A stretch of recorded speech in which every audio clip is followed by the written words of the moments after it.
Papa Likunzi, RTVH. Oui, Kalamuchanta Chansa. Alléluia.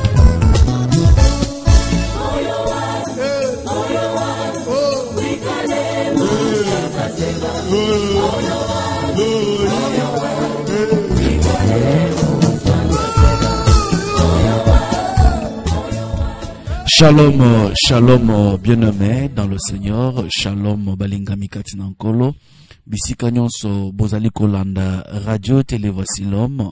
Tikete nkolo akokela bino. Ozala Kinshasa, ozali na Brazzaville, ozali ndinga tope, ozala na Afrique, Europe, Amérique, Asie, ozala mosika, mais ozolanda biso na nzela ya internet. Tikete nzambe na lola aeba na kopambola yo ekomi ngonga tolandaka émission Dieu existe.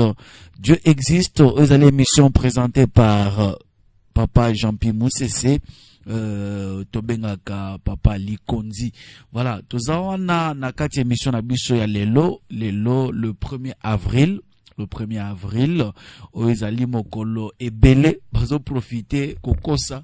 Alors, nous avons averti déjà que non, bakosa yote lelo, information nyonso bakope so mokolo lelo, zoango vraiment avec beaucoup de réserves parce que baoya kadia mpemba bazo officialiser le kuta na bango mokolo lelo.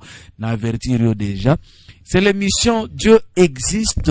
Bien-aimé, Nzambe azali na bomoi, Nzambe azali, Nzambe azosala. Wanande émission tokendaka bongo ko exhorter bana na Nzambe ba bungisa kondimate, bana na Nzambe ba azala toujours na elikia ete quel que soit oyo bazali ko traverser Nzambe na bango azali. Quel que soit oyo azali ko vivre moya lelo Nzambe azali. Quel que soit oyo biso banso mokili mobimba tozali ko bika lelo, bien-aimé ya mutuya esengeli o comprendre, esengeli oyeba ete Nzambe na lola azali, azana bomoi pe azo mona pe azo yoka mabondeli na biso pe ezana ngonga akotelema pe alobi stop pe makamu nyonso ya mabe etelemi ya malamu pe ebandi. C'est ça notre Dieu.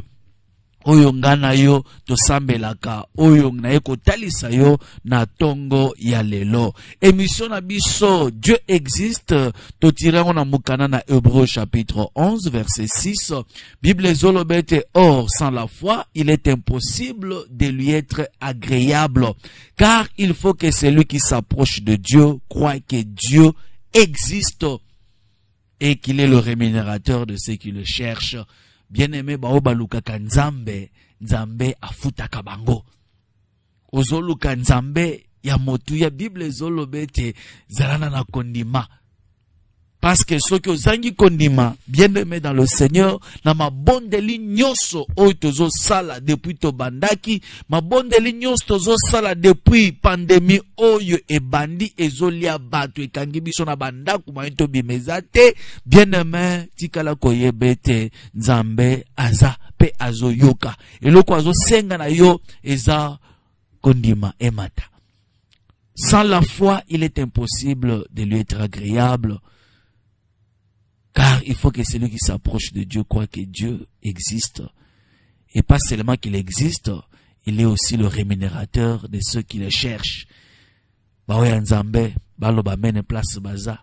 Baoba luka ka Nzambe, baloba men, parce que Nzambe a rémunéraka. Nzambe a futaka. Nzambe ayoka ka losambo. Bien-aimé, lelo na kolinga, to solola. Kolandisa makambo o ezoleka na mokili ebele basi babungisi elikia. Peut-être biso en Afrique tozomo nango ezana ne bandeli, peut-être baka eza mingi te tomo nango lokola masano ba musu bazoba ezana ngo bakop na bango ezana ngo lukuta maladi ezate moko azoba ngala kozwango te ozwango te Nzamba zolokum mais to sande ba mesure oyo ba minganga ba Nzambe pe apesa bango mayele po bayeba na kokamba biso kote wana ya santé o bazolo ba totosa to mibatela Nzambe pe akoyeba bongo na kobatela biso.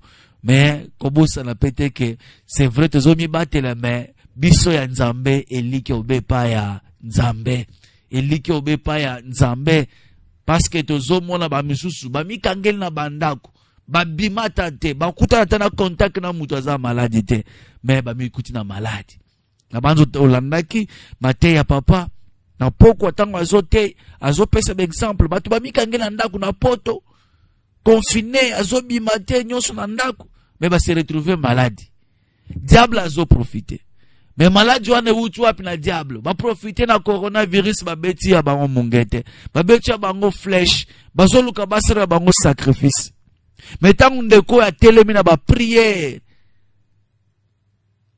papa zolobete abengaki a témoigner alobete nyonso esili ya yeko sanza sanzi ba crachat ese ba ndiko pola mbala moko pe mezongi. Tu vois le diable aza rusé na moment oyo ako profiter kaka na mbutu ba kino ba benga mbutu kadia mpe ba ko profiter abeto ya ye munduki bandoki ya famille ba ko profiter ba beto ya bango munduki pona kolobete za corona nekangiye eza maladi ekangiye me bao ya nzambe tokotelema misunga biso tokotikala miso éveillé kadia mpemba asakana na biso te bandoki basimba oya biso te. Oui bien aimé moment oyo na banza na émission to salaki na moi na bandeko na zo biso bango ke moment oyo eza moment nzamba pesi biso po to mikotisa to mizindisa lisusu na prière to mizindisa lisusu to luka lisusu elongi na nzambe tango balobi tikala na ndako donc makamuso bandako kende kosala moyo osala ngo lisusu ezate donc aujourd'hui temps ya ko se recueillir aujourd'hui temps ya ko kolisa intimité na yo na nzambe pona ngala comprendre ngonde nzamba pesi biso temps ya komatisa sous dimension ba prière ya komatisa lisusu vie de prière ya kobongisa lisusu na nzambe parce que liboso tozokendao makambo minene zoya nzamba zobombela biso ya minene po différence talisama entre ba oyo balukaka ye na ba o balukaka yete. Dieu existe bien nommé, chaque chose a son temps. C'est vrai, coronavirus, ça n'a pas bandeli nango, mais ça peut na suka nango. Et kolia batuti na suka te, oh, esili mukili mobe, non. Wana nzamba linga révélé biso. Abeke bosa la boy. C'est vrai, kwa na yekomi pene, bile monyo se koki sami, mais coronavirus à cause de le dessus en zambete. Et loko ne loko, ezala kanatango nango. Ya biso, ya nzambe, tozala toujours éveillé, tozala toujours prudent, tozala toujours à côté lema, konima ekweyate, totelema ngui na vie de prière, pe elonga ezali na ngambo na biso. Bien aimé, mikolo tikali ya kotanga, tozo siffler, tozo beta bakelelo, tozo sepela, ke nzambe na biso alongisi biso, po ba oya satana basi ba bongisa ki oya bango, po ba nuire bana na nzambe, po ba détruire bikelamu na nzambe, mais nzambe aboyi. De balobaka ke o nyoso azotimula libulu po na yo, yende azozinda na libulu wana. Nde loko isalemi, bakani ko lia yo me bango nde bazo milia. Lelo, basali ba virus, ebo mabatu me ba virus e balukeli bango. Mais nzambe a profité na moment oyo pour mettre biso à genoux tozongela nzambe. Ya nzambe tozongela nzambe. Mabe pe koma ki pe trop na mukili. Mabe koti tina balie très saint. Tina kati na tonga mbebe kotaki. Sko nzambe ayede po azongisa biso na nzela. Ba moment oyo o tozo traverser eza moment nzambe apesi biso po to bongisa na ye. To mikitisa lisusu to lukelonge na nzambe. To kolisa so intimité na biso na nzambe. Eloko ne loko eza na tango nango. Viriso ye éternellement te. Onga na yebika za éternel eza nzambe. Eza nzambe. Malade eza la éternel te. C'est le Dieu est éternel bien nommé dans le Seigneur. Tout ce que nous kotanga na no passage moko. De moi exhortation kozala wana après toko sambela. Lelo photo sambela lisusu. Toko lema vie de prière te. Photo sambela kino nzamba ko sala. Photo ningisa trop na nzambe kino tango ko sala. Tozongi na mukana na nzambe, tozana Luc chapitre 18. To bani na verset 1er. Évangile selon Luc, chapitre 18, tobani na verset ya liboso, verset ya yambo. Bible zoloba, Jésus leur adressa une parabole pour montrer qu'il faut toujours prier et ne point se relâcher. Yesu azotelisa bango lisese. Lisese ngo apesi bango ezalaki na tina nini? Na tina te akotisa bango eloko moko na mutu na bango, na vie na bango, ba comprendre que il faut toujours prier. Na kolingo souligner na Bible na yo. Il faut toujours prier. Quel que soit problème au cause nango, quel que soit likambo ko yela yo, devant kanyo so cause nango, y a malade, y a blocage, y a sécheresse, y a limitation, y a stérilité. Quel que soit problème au cause nango, il faut toujours prier. Yesu azolo, Bible il leur adressa une parabole pour montrer qu'il faut toujours prier et ne point se relâcher. Ba oya nzambe, il faut toujours to bondela, to lembate. Na otozo traverser bien aimé mokili mobimba ezali na kati agitation, mokili ezali na kati ya kolela, mokili ezali na kati ya kobanga. Que faire? Oyi na tali video moko na Italie. Babimi na libanda babito okanga na banda kuti wapi. Bayeti na place Saint-Pierre bafukami. Babandi kolela, batu bavandi bandi kolela. Ba autorité ba kokite, gouvernement kokite, nzambe kotika biso te, babimi bazolela. Bien aimé, il faut prier. Totaleli ba minganga bazolo ba chloroquine ete. Oyo te. Toba lo kote ba tradi pratique Congo bolo te. Citron te. Bien aimé. Nzambende. Nzamba leki nyonso. Nzambende mo bakteli, nzambende mo bikisi. Azolo bete, il faut toujours prier et ne point se relâcher. Il dit, il y avait, il y avait dans une ville un juge qui ne craignait point Dieu et qui n'avait d'égard pour personne. Juge moko azaki na mboka moko. Abanga kane nzambe te pe atosaka mutu moko te. Il y avait aussi dans cette ville une veuve qui venait lui dire, fais-moi justice de ma partie adverse. Chaque jour, baboto linga lupangu. Salanga justice zong salanga lupangu nangai. Bato ambongo baboto linga lupangu. Salanga justice juge. Bible zolobete, pendant longtemps, le juge refusa. Mais ensuite, il dit en lui-même, quoique je ne crains point Dieu, et que je n'ai d'égard pour personne, néanmoins, parce que cette veuve m'importune, je lui ferai justice, afin qu'elle ne vienne pas sans cesse me rompre la tête. Juge Oyo, moi c'était maman kotungisa ye. Salanga justice baboto linga lupangu. Songisela lupangu nangai juge katalika mboyo mosambisi. Nazana nga na raison nangai. Pesa nga raison nangai. Mais juge nazo benga na mama wana. Longa pembenye nangai. Kende boy. Bible lobete mama wana bandi ko importuner ye chaque jour aya ko telemele na biro. Papa wana soki ayanga kota boy. Amonika mama na veva telemele na porte. Akoti na biro. Abonga bika mukia ba yaki porte batoke nani mama wana ya veva ya toke porte juge sunga ngai. Baboto nga lupango na zali banda. Papa wana tata wana pasa na mbongo ebele aboto linga lupango. Juge salangai justice. Juge aboya bimi akei akoti na mutuka akei. Akenda baluka boy. Aya zonga na ndaku na yemoko alinga kota lala boy. Amona mama na porta ndaku na vandelie. Juge ko katelanga likambo yo kotika ngate. Tema kuma ko tungisa ye epesi ye na kanda bime finalement cette dame importune. Azo importune ngai. Alors, pour importuner ngate, qu'est-ce que je dois faire? Bible, pendant longtemps, il refusa. Mais ensuite, il dit en lui-même, quoique je ne crains point Dieu, et que je n'ai de garde pour personne, rendre compte. Mais néanmoins, parce que cette veuve m'importune, je lui ferai justice, afin qu'elle ne vienne pas sans cesse me rompre la tête.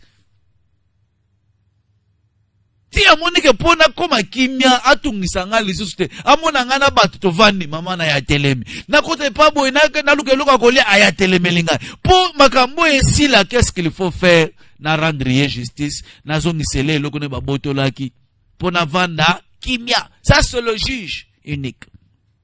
Bien aimé yoka soto kitimuke siko Bible ezoloba na verset 6 et le Seigneur ajouta, entendez ce que dit le juge unique. Et Dieu ne fera-t-il pas justice à ses élus qui crient à lui jour et nuit? Et tardera-t-il à le regard? Ce qu'on zambe oya lola. Ole loto zo lukaye butu moi. Yesu Christ azolo bete nzambe wana kopesa justice te. Akosala justice te na ba oya ye oya pona. Ba oba zo bele la ye butu moi. Est-ce qu'il faut tarder? Bien aimé, le sambo futaka. Prière et futaka. Nzambe, il faut que tungi sakaye chaque jour. Nzambe, il faut que tungi sakaye butu moi. Tongo midi pourquoi? Ne lise so apesi Bible, ne bande la verset 1, bazolo bete parabolo apesa ki. Et ça peut montrer que il faut toujours prier. Et ne peut se relâcher. Bien aimé, nous avons réponse na problème na yote. Pourquoi kotika? Koba na lo sambo. Telema. Ningisa tro na nzambe. Tungisa nzambe. Kino akosa la justice. Et le Dieu, notre Dieu, ne fera-t-il pas justice à ses élus? Qui crie à lui jour et nuit? Et tardera-t-il à leur regard? Azana matoi ayokaka. Yemuto asala matoi ayokaka. Azana misu azo mona. Bible solo bete bana Israël ba lelaka epa na nzambe. Ba lelipe ba krina bango ekoma epa na nzambe.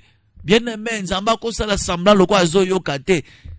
Suka suka tellement aza bolingo, aza malamu, aza compassion akosala nekaka.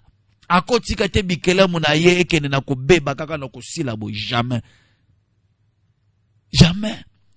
Mais par nabiso ezanini, il faut toujours prier et ne point se relâcher. Wanande tem na ngalelo, il faut toujours prier et ne point se relâcher. Il faut toujours prier. Quel que soit le problème, quelle que soit la gravité à l'ikam. Ata ozangi maloba. Ata okomi bongonga ezobi malisusu te. Bien aimé, il faut prier. Bible zolobete, quand on a Dieu, le Saint-Esprit, quand il est en nous, il intercède. Même par des soupirs inexprimables. Azo intercède. Donc, il faut qu'on zalana ye katinayo. Ata malobese kangami. Zala branché pas dans Zambé. Même la samote maloba. Ata ozasu na force à côté le matin au sambel. Ata nengolali tolo na sewan loba maloba. Yebi san Zambé skozo monate. Kino tango nini. Tungisa ye. Ningisa trône na ye. Kino kosala. Tellement embêtement ekoleka. Yema olete. Bato batungisi na Petro, tika na sunga bango, tika na salela bango, tika na pesa biyano, tika na répondre bango. Soit qui tient un peu dans verset 8. Bible je vous l'ai dit, il leur fera promptement justice. Il leur fera promptement justice. Ba oya nzambe, ba oya baningisaka trop na nzambe. Dieu ne fera-t-il pas justice à ses élus qui crient à lui jour et nuit? Et tardera-t-il à leur regard? Je vous l'ai dit, il leur fera promptement justice à kosa la paix. Soba ningisi batungisi tellement nzambe à kosa la justice pena lombango. Mais eloko moko yeso azo s'indigner. Permettez-moi ce terme-là, azo lobanine. Mais quand le Fils de l'homme viendra, trouvera-t-il la foi sur la terre? Donc, likambo ezane likambo ya kondima, la foi. Car sans la foi, il est impossible d'être agréable à Dieu. Il faut que celui qui s'approche de Dieu croit que Dieu existe. Petango so bondela, zalala kondimete lo sambo zo sala, zamba zo yoka. Zamba zo yoka. Est-ce que le Fils de l'homme, quand il viendra, trouvera-t-il la foi sur la terre? Ezande likambo ya kondima. Ezande likambo ya kondima. Dimension ya kondima. Tikete nkolo apambola yo. Tikete nzambe na lola ayeba na kopambola ba onyonso baza branché en ce moment. Ba onyonso baza connecté en ce moment. Kolo Yesu akokela bino. Kolo Yesu asala bino diki diki nzambe aya nola. Soko le lese mataki nzamba panguso pinzoli. Nzambe na lola alongola makama nyonso setelemaki liboso na yo. Mais tout cela se fera dans la prière. Rien que la prière. Rien que la prière. Et lo como susute lo sambo nde. Lo sambo. Tikete nkolo masiya. Ayeba na koyanola. Nzambe na lola. Ayeba na ko pesa réponse na mituna na biso. Biso to lemba ko priete. Cette parabole, Christ nous l'a adressée afin de nous montrer qu'il faut toujours prier et ne point se relâcher. Le sambo est à la bilei na biso. Le sambo est à la respiration na biso. Le sambo est à la mode de vie na biso. Tongo pokwa, tongo midi pokwa, nyonso. Bible zolo va prier sans cesse. Nzambe peso tungisi sans cesse tia kosa la justice na likambo ya coronavirus tokotika nzambe te tokotungisa ye sans cesse tokwambete ye kino akokata likambo yo apesa biso justice diable ako dominer biso te ba occultiste bako régner likona biso te nzambe nda kela mokili oy yenda zana liloba suka ya likwa mokili oy Yesu na kela yo. Yenda azali lo basuka na problème na yo. Maladi ozana ngwana. Celui qui a le dernier mot c'est Jésus. Ozana li lo basuka eza Yesu. Eza ko côté, no côté tata moi cité. C'est Jésus qui a le dernier mot. Tikete. Kaka nengo tozolo baboye. Place ozo bela maladie déjà pakata mbango eken. Kaka nengo tozolo baboye soki déjà obanayi déjà ko respirer coronavirus ezokango déjà ba poumon kaka ne tozolo baboye kaka na moto ebeta na kati wana osanza ba crachat mbala moko peme zonga normal so basi ba beta ki o caché ya malade ke yo kufata na sida kaka ne na zolo baboye tikete malade wana limwa. So que c'est un problème moko bana ko zangi so kimia kaka nena zolo babo nzambe na lola acha kimia o mokile kitika la ko pesa te acha ngona kati na yo eza na famille na bino espoir ezate bozoye bate to ko sai na mokili biso to ko zalaka bangamba to bana ulandaka ba na sima po basunga biso to kufa babola bien aimé okufa mobola te Bible zolo bete des riches qu'il était il s'est fait pauvre afin que biso to zala bazui na mapipi na ye to zui guérison. Siko zolo bani. Tungisa ye. Rappelez ye. Chaque jour, ningisa trône na ye. Il faut pas se relâcher. Il faut prier sans cesse. Il faut toujours prier. Et ne pas se relâcher. Penzambe la lola. Ne fera-t-il pas justice à ses élus qui crient à lui jour et nuit? Et tardera-t-il à leur regard? Non. Je vous le dis, il leur fera promptement justice. Il leur fera promptement justice. Nzambe azo pese yano. Kaka lelo. Lobi tozola mukana mupepe mususu. Lobi tozola mukana makambo mususu. Liboso wa deja nzambe azo yoki sakadampe masoni. Publiquement.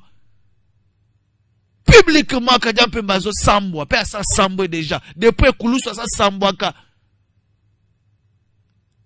Tikete nzambe na lola akokela yo.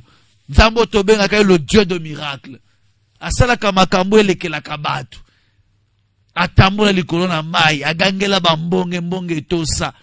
Coronavirus nde nani po nzamba ko gangela ete atos. Virus esalemi na maboko abatu. Est-ce que nzamba ko kotelemisa ngote boni boye. Bien-aimé Matisa dimension à Kondima. Nous avons un Dieu. Nous avons un nzambo aleki nyonso. Nous avons un nzambo azana capacité le même bango moko basali virus ezole ke la bango bazoye basuko stopper ngote. Nous avons Dieu bien-aimé qui est capable de troubler mout, de balola kaliki le monde à ténèbres, de confondre bango. Il est Dieu à bongwanita. Et lorsqu'on a kosenga na yo Matisa dimension à prière, kolembate, faut toujours prier. Longola nde kobanga. Longola kobanga. So beli mwa grippe muke bobani yango te bandi. Bandi wapiza yango te. Ba grippe ezalaka nango banda kala. Ba fièvre ezalaka nango banda kala. Ba malaria pe ezalaka. Mais là qui est normal kaka ne ezalaka. Ko tsakutu bakanisa corona na mutu na yo te. So eza grippe mais là kaka ndeto mela kisa ba grippe on esili nango. Kosu kaka ndeto sa ba solution la biso mo to liaka nini. Ba ba ngo nini. Mondongo otafuna ngope mbala moko mwa mgusa mwe esili kotama kanisi na corona te. Dieu existe. Dieu existe. Likamuni ekolekela yo nzamba ko pesa solution te. Hein? Likamuni nzamba ko pesa solution te. Zana notangela yo na Matthieu chapitre 8. Après to lekana prière pongo ngezo ke nepe mangu makasi. Matthieu chapitre 8. Verset 5. Bible Zolobanin. Comme Jésus entrait dans Capernaum, un centenier l'aborda, le pria et disant, Seigneur, mon serviteur est couché à la maison, atteint de paralysie et souffrant beaucoup. Nabanzo bili solo, capitaine mo abimela Jésus abinkolo. Musal langa mo zobela, alali kuna linga kufa. Kendo bikisa yekaka. Yesu alabina o kendo ko bikisa. J'irai et je le guérirai. Bien aimé, tout ça dans Zambo yo. Ce qui a lobby a tué au cas. Bien aimé, aux autres guérison. Ce qui a bien kota likamuna yo. Même ba minganga bakozala confondu. Centenier solo bana été kolo. Nasa dignité okene nanda kunangai. Mais loko moko na yebi lobaka liloba moko. Dis seulement un mot et mon serviteur sera guéri. Car moi qui suis soumis à des supérieurs, j'ai des soldats sous mes ordres. Et j'ai dit à l'un, va et il va. À l'autre, viens et il vient. Et à mon serviteur, fais cela, il le fait. Après l'avoir entendu, Jésus fit dans l'étonnement et il dit à ceux qui le suivaient, je vous le dis en vérité, même en Israël, je n'ai pas trouvé une aussi grande foi. Toujours problème avec la foi. Dona makambo etali lobiko etali kolanda nzambe zala mutuna kondima. La foi. Matisa dimension ya kondima. Place batu bazomona liwayo mona bomo. Place batu bazomona bokauki yo mona mbongo. Na famille batu bazomona kaka biso tozaka boyo mona déjà moto monene. Mi mona moto mbongo. C'est ça la foi. Peso Kobi a so continuer à solobete. Or, je vous déclare que plusieurs viendront de l'Orient et de l'Occident et seront à table avec Abraham. D'abord, on va organiser des bateaux bako za mesa na Abraham bako na Abraham na Jacob dans le royaume des cieux. Pona nini kondima. Mupagano oyo akoza na mesa. Pona nini kondima. Kondima bona na mona ngona bana na Nzambe te. Lelo ba oyo Nzambe maladi oyo ezakisema ko kondima. Loko l'église peut bazwa isusute na vie de prière et s'il yemoko vie de prière ezali isusute. Verset 12, mais le fils du royaume, les fils du royaume seront jetés dans les ténèbres du dehors. Banana oya Nzambe talande boko nyokwa. Pana nini kondima ezali isusute. Mupagana zo ko arracher bino lipamboli. Verset 13 alors puis Jésus dit au centenier, va, qui te soit fait selon ta foi. Qui te soit fait selon ta foi. Et alors même le serviteur fit guéri. Bien aimé aujourd'hui, na kolingna lo batali lo ba moko. To sabe na mutu moko. Guérison kota. Tosambela mutu moko ozo réponse na problème oza nangwana. Tosambela mutu moko nzambe akangola yo. Changement ekota na vie na yo. Changement ekota na vie na yo. Il faut qu'on sambela. Il faut nzambe à répondre yo. Des messages na zanango lelo pona yo. Na yeko exhorter yo. Bien aimé, faut toujours prier et ne point se relâcher. Kolembate kotika pete, il faut toujours prier. Quelles que soient les circonstances, il faut toujours prier et ne point se relâcher. Que Dieu vous bénisse. Zamba pambola bino. Nakolinga to sambe la bien-aimé place aux a. Nakolinga to sambe la bien-aimé place aux ali. Intention liboso na zo peso eza o pambola na nzambe. Sous une bonne musique douce ezobeta, hamina hamina ezobeta na se. Mais tozo sambe tozo ebisa nzambe te, zwana yo lokum. Le maître de temps et de circonstances, to peso merci pour na nyoso, to peso merci pour na réponse au pesi déjà. To peso merci pour na exaucement lo sambo na biso. To peso merci pour na guérison au sopi na mokili. To peso merci na nengo confondre kadiam pemba na ba calcul na ye. To sambeli na kombo na Jésus-Christ. Oh Seigneur notre Dieu, le Père de toute grâce. Nzambe na nguya nyonso, mobate la vie à batu. To peso merci Père éternel. To pamboli kombo na yo le maître de temps et des circonstances. Parce que tu es bien yonde mokeli na nyonso. Tu es bien oso confondre calcul ya monde à ténèbres. Oye ko confondre o nyonso diable sa bongisa pour na ko détruire mokili. Nzambe o confondre déjà ya to peso merci. Komisa mana yo. Netola mana yo. Sanzola mana yo nkolo na bomo na seko. To peso merci parce que yo kaka lo sambo. Moyoki na lo sambo na bat. Toko peso merci parce que so yoki poso kangoli. Toko peso merci parce que tant to ningisa ka trône na yo nzambo mikuta ka toujours dans l'obligation ya ko sale la biso. Merci mon Dieu. Merci pour tout dans le nom puissant de Jésus. De to bonde libo na kombo na Jésus-Christ. Bien aimé na kolinga place aux asikoyo oyebisa nzambe liloba. Otelema oyebisa nzambe maloba.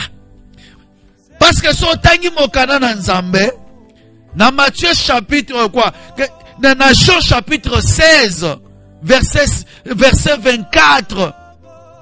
Jean chapitre 16, verset 24. Yesu azo ebisa ba yekoli na ye, wana azo préparer bango déjà tangalinga ken. Azo loba na bango nini? Azo lobete. Nazo kende. C'est vrai, Nazokende. Mais jusqu'à présent, vous n'avez pas encore prié. Vous n'avez rien demandé. Vous n'avez rien demandé en mon nom. Demandez et vous recevrez. Afin que votre joie soit parfaite. Jésus veut tout simplement leur dire, Azolobete, nanubo sambelate, nanubo sengate, nanubo bondelate. Pierre kolo bankolo tomata bangomba, kolo tokende na yo ba montagne. Comment tu peux dire ça, habiter?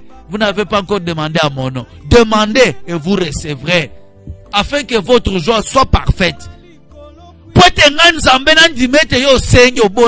Il faut essayer il faut loko yo senga kozure ozu yango wande okolo bete lo sambo na ngai yokami. Wande okolo bete na bondeli. Mais loko na ozu yango te na no bondeli te. Bien-aimé ningisa trona nzambe. Il faut toujours prier et ne point se relâcher. Yebisa nzambe likambo tungisa kayo. Yebisa nzambe problème ezali ko tungisa vina yo. Maladie ane umeli tangu molai. Stérilité umeli tangu molai.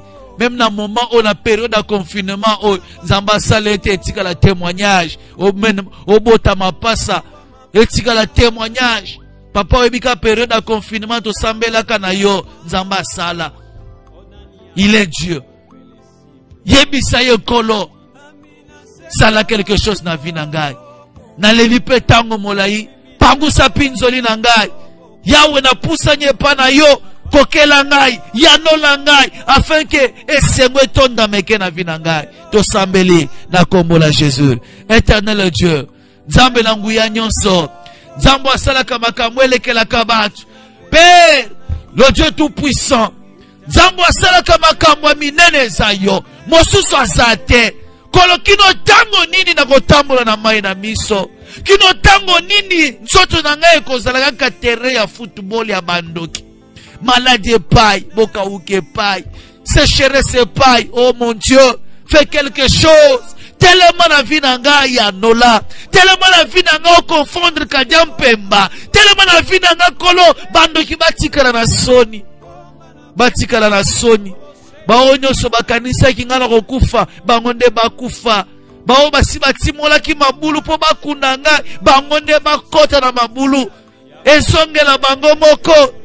Et c'est là dans le nom puissant de Jésus. C'est là la combo de Jésus. Et c'est là au nom puissant de Jésus de ton bon délibéré. Amen. Bien-aimé Yoka. Toujours dans Jean chapitre 16. So osongina verset 20. Osongina verset 20 ozo kitamoke. Bible soloba nini? Bible nekosona soloba kitisaka mwa musique. So kitobana osando matisi. Bible soloba nini na Jean 16 20. Et soloba nini? En vérité, je vous le dis. Si, en vérité, je vous le dis, vous pleurerez et vous lamenterez. Yesu mtazoloba, bokolela.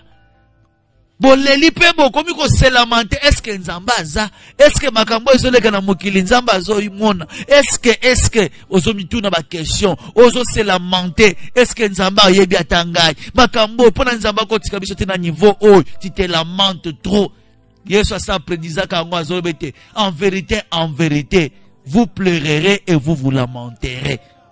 Vous pleurerez et vous lamenterez. Et le monde se réjouira. Ba oyo même ba occultiste ba même ko seka tala l'église kangami tala bazo ko sambela sute wapi nzambe na bango ya ko salela bango, il se moque. Natali vidéo moko na États-Unis ba occultiste ba ke ba koti ba ko sangana ba lobi pas de batu ba sangana plus de 20 personnes ba le sika moko te mais bango ba koti tale bele na kati ya loge ba osambe pe ba bima milongo. Mais bango bazo sambel. Wana ezalo kwa bazo sekande biso. Bazo chola. Mais Yesu sa prédisant en vérité, je vous l'ai dit, vous pleurerez et vous lamenterez. Et le monde se réjouira. Bazo sepela. Vous serez dans la tristesse. Mais votre tristesse se changera en joie. Gloire au Seigneur. Votre tristesse se changera en joie. Ce n'est plus pour longtemps. Tristesse on est au bon nesengo. Kolela les obongo na ba cri de joie. Et ça le kola ba douleur d'enfantement. Et ça le kola ba douleur d'enfantement kalate ozobo sanango. Ozobo sanango. Et le monde se réjouira. Les lobes se réjouir parce que ozomo na passe. Mais Yesu azolobete votre tristesse se changera en joie. Na kolinga suso ningisa trône na nzambe tungisa ye. Il faut toujours prier, ne pas se relâcher. Yebisa nzambe te kolo pangusanga mai na miso.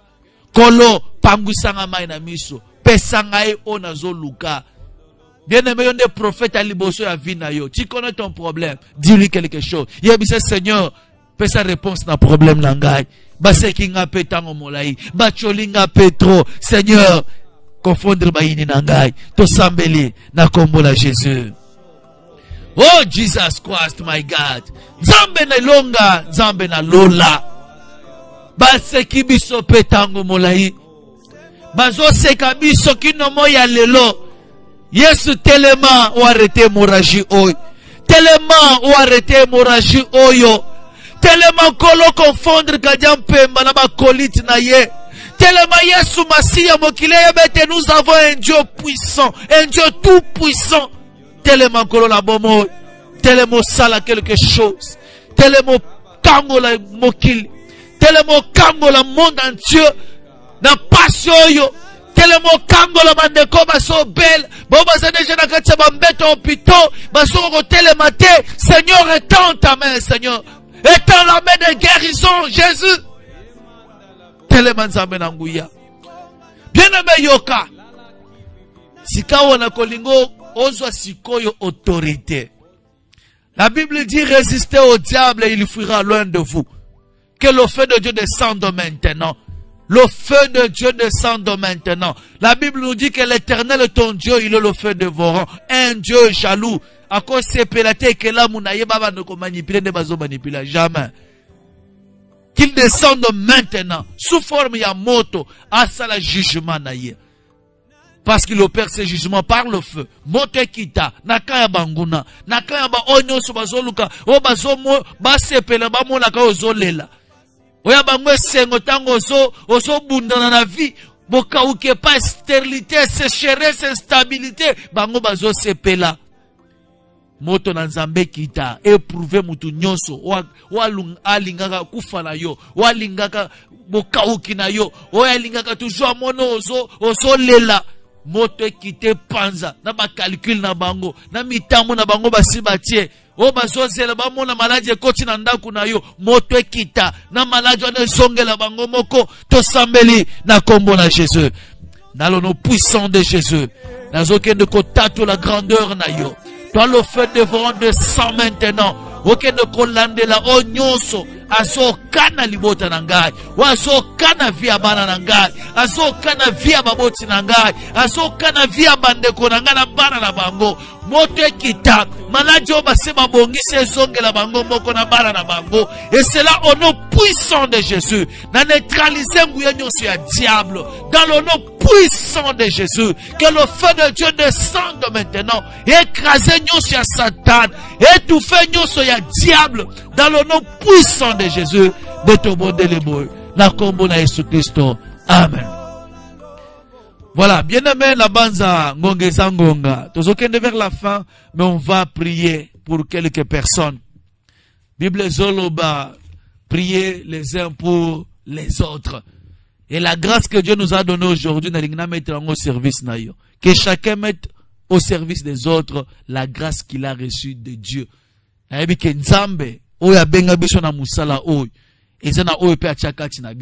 Je voulais déclarer, parler sur ta vie. Na scellé prière au tuko salawan. Na déclaré changement la vie na yo. Okobenga biso na 09 98 28 18 89 09 98 28 18 89.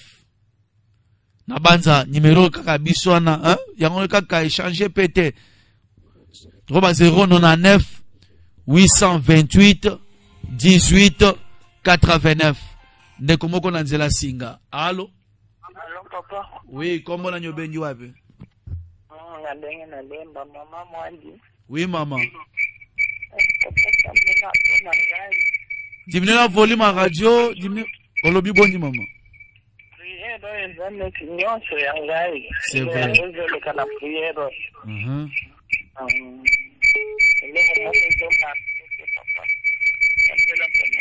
Seigneur Dieu Tout-Puissant, étends ta main sur maman. Étends ta main, l'icône vina yenkolo. Yahweh tanda loboko. Oezo tambola te tambola. Oeza bloqué comme à débloqué. Nyonso diable s'est imposé qui ne tindika mo musika au nom puissant de Jésus. Que la grâce de l'Éternel est accompagnée na kombo na Yesu. Allô? Allô? Allô papa, bonjour. Bonjour, comment on a benyo? Papa, frère, na benjo na njimi. Oui papa tozoga. Papa, akabasije wana olupi de na singiti. Ngambe asalela ngai. Oba okumbatre ngai. Oba odinga liona ngai. Oba odinga liya bana na ngai. Oba odinga liya ngai. Oba odinga buka okutana tatenda ngai. Oba odinga kimala liya okutana tatenda. Baza la compondi au nom puissant. Kaka nengo lobiana esalemela yo au nom puissant de Jésus. Ba obazo kana malaje kota nanda kwa papa o ezongela bango moko. Nyonso ya tangami ya diable na benga nyango musika dans le nom puissant de Jésus. Amen. Allô? Allô? Allô? Oui, comment on a benyo? Maman grâce papa na ngai. Oui, maman grâce tozoka. Singi bonde la pona ngai. Ni koloni la mbeta mabende et pour nous par réclamation dans le kaka bandu qui nous a la famille, soit nous a ni kamo dans le de la kala. nzambe oyo eyala mosinga na pongi adélivre ngai aconfondre balinga ngai asala nga grâce na ya délivrance esalemela yo kaka ndenge osengi ngolu na nzambe kita na vi na yo nyonso etangami ya bapoursuite baréclamation ya monde ya ténèbre nazokende kotindika ngo musika que le feu de Dieu descende na vi na yo ekata singa nyonso ya famille nyonso ezongisaka yo nsima ezongisaka yo na case du départ puissance nyonso ya blocage sécheresse limitation financière na kweyisa ngo na kombo na Yesu Kristo amen. 0998 28 18 89 099 828 18 89. Un auditeur au bout du fil. Allô? Allô, papa, bonsoir. Mbote, comment on a besoin? Maman Thérèse na Mboudi. Oui, maman Thérèse, toujours au caillou. Soutenez-moi dans la prière de Bitombeleki Makasi. Azo Bela Makasi. Il faut que je sois kimi. Soué à Batukaka Ngana Kufa. Yesu na Bavu. Okokufa te na kombo na Yesu. Kaka ndengo bengi boy nde guérison de restauration ya santé na yo. Esika nyonso baseba memaki santé na yo. Prison nyonso baseba kumbaki vi na yo. Kaka ya moto na nzambe sokita prison epanzani. Tala nde vino ebimi. Tala nde vino ebimi. Tala nde santé zongi na kombo na Yesu Kristo. Pena zingi na sina sécurité na yawe nzambe. Okoma intouchable. Ezala butu ezala moi ba mona lisusu te na kombo na Yesu. Amen. Ngongeza ngonga. Tozoke na suka. Toyamba muta suka. Appelle suka. Après on va to clôturer. Yo poza libanda mboka. Oko tika message na yo na numéro oyo. Ezape sur WhatsApp. Tika vocal na yo. Toko memango na intercession. On va continuer à prier. Donnez-nous du travail. Kutu mikolo tozana ta mingi ya kobuka mabolongo. Ta eza mingi. Ya kosambele. Ya confinement o eza ta mabondeli. Pesa biso musala. Tinda ba requête na yo. Même na WhatsApp. Tinda requête kaka na numéro wana. Tinda requête na yo. On va prier pour toi. 099 828 18 89. Eza numéro na biso. Otindi message na yo. Okomi. Ata otia vocal. Tokoyoka yango. Et on va prier. S'il y a une recommandation, on va tokoye biso yango. Ke nzamba lobi boy. Nzamba lobi boy. Na banza mikolo oyo nzambe na lola azana oyo azokana kosala via bato ebele. Allô? Allô? Oui, maman, kombo na nyobenyo. Oui. Nzambe namba restaurer santé lankani. Encore des formations na matema. Onde ne yaki na matema lankani. Éternel Dieu, pesa kimi na motema maman. Toi qui donnes la paix que le monde ne peut pas donner. Jehovah Shalom, c'est toi. Tikete kime na ye kote na via maman. Onyonso, diable sa imposa ki ye na benga nyango musika na ye. A vivre longa, restauration na santé, na misala na nyonso, a vivre grâce na yo, na kombo na Yesu. Appelle suka. Allô? Allô? Oui, kombo na nyobenyo. Maman bibi na bengi na Gombe. Oui, maman bibi. Onde la pona ndaku na ngai papa asali fièvre mwana okosola nzambe na pesa kimia asala intervenir. Seigneur notre Dieu, nzambe na nguya nyonso. Tikete ngolu na yo, grâce na yo kita na kati na ndako oyo. Père éternel, nyonso etangami ya diable. Porte nyonso diable alinga kotela. Maladie nyonso diable alinga impose. Nazo telemelango kosu.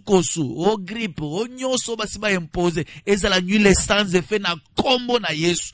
Ba mela mai, ba bika. Mai ebiki sabango. Kaka bile bazolia ekoma kisi. Ebiki sabango. Et restaurer santé na bango. Dans le nom puissant de Jésus. Tobondele boy. Wow. Insistance za makasi. Yasuka. Allô? Allô? Oui. Allô? Bon. Comment on a besoin? Sœur Mimi na bengi na zone. Oui, maman. Nanya pesa requête pour la lundi prière na bino. Nzambe na bino amona ngai. Nzambe tozo bondela mutumu. Amona wana zana ba problème. Kuna bana, kuna ngamo ko nzambe protéger bana na ngai. Pas invisible la mise à Bangona, visible la mise en Zambie. Vraiment, Éternel Dieu, Nzambe na nguya nyonso, te recommander maman na sa loboko na yo, bana na sena grâce na yo. C'est notre Dieu ba vivre oyo, ba tigala ko vivre te. Père ba umela na sena sécurité na yo, diable mo na bango te. Kolo butumo ibasa la bentouchable. Na baby nyonso ozali mabongisi ya monde à ténèbres. O nyonso banguna bazo bongisi na baby siango dans le nom puissant de Jésus. Ba vivre grâce na yo dans le nom de Jésus. De to bon delibo. Amen.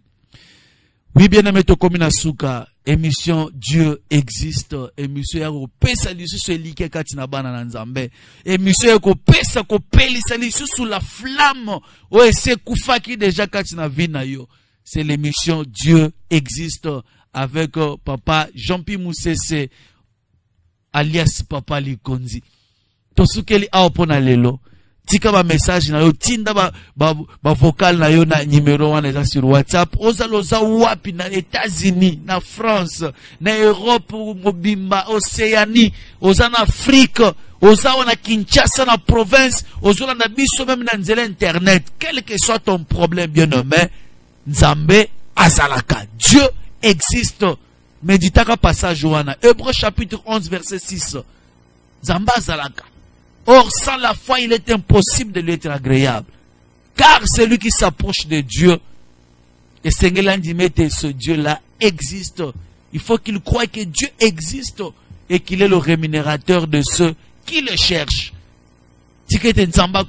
Passage du jour, Luc 18, 1 à 7. Il faut toujours prier et ne point se relâcher. Quel que soit ton problème, il faut toujours prier. Kolo, baonyo sobazaki na biso elongo kokela bango. Baoyo bazinga ki babenga me makoke ezate kolo yebi ba problème na bango. Toi qui sondes le cœur et les reins, tu connais le problème de chacun. Père, baoyo balinga ki bakota mais saturation bakoti te kolo, tu connais leurs problèmes. Pesa biyano Seigneur, résous leurs problèmes Seigneur. Babeli babika, bakangami bakangolama. Baobazo vivre na kati ya blocage, kolo blocage elongwa. Père, qui te sangolo na yo likola mokili mobimba. Ya otoyoka sango ya bien. Ya oto vivre sango ya bien.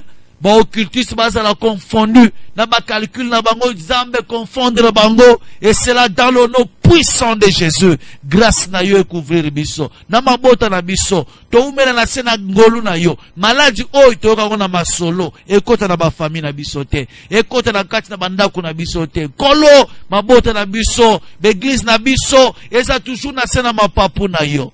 Et cela pour ta seule gloire. De to koyeba ko tato la ko kumisa le susu Seigneur. Batela na kombo na Yesu neto bondeli boy. Amen.